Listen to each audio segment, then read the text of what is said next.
Ва якраху наум қабла ал-иша. Құптандан мұрда ұқтағанды пайғамбарымыз жақтырбайды эле. Демек шамдан кейін ұқтабаңыздар деген сөз. Мұрда деле біздің енелеріміз бұндай Құран, хадисті оқуай эле құйма құлақ болып мейлеріне сіңіп қалған эле. Ата бабалар алхамдулилля диндары болчу барыбыздын. Ошолордон айтат эле, ай, күгүмдө уктаба. Ойгот коет эле. Эсиңиздерде күн баткандан кийин уктатпайт эле.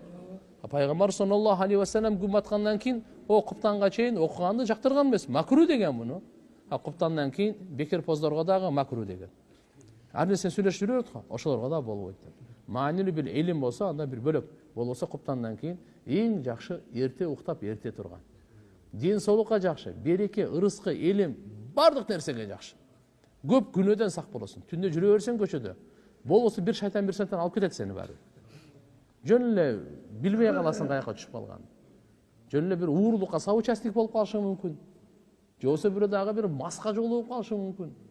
Же болбосо бир зынага кетип, же болбосо да бир балакетке чалдыгып калышың мүмкүн. Ошон үчүн ол түн жөнөкөй түн нерсе эмес тапсырлар. Кул а'уду би раббил фалак мин шарри ма халак ва мин шарри гасиқин ида вақаб деп ушуну айтат. Өзгөчө. Күн баткандан кийин, караңгы киргенден кийин жамандыгынан пана тилейм деп. Махлуктардын баарына пана тилейм, ал өзүнчө. Бирок түндүн жамандыгынан өзүнчө пана тилейм. Жөнөкөй нерсе эмес ал. Көбүнчө ошон үчүн арам иштер, күнөө иштер түндөсү болот көбү. Күндүзү деле болбой койбойт эмес, бирок көбү түндөсү болот.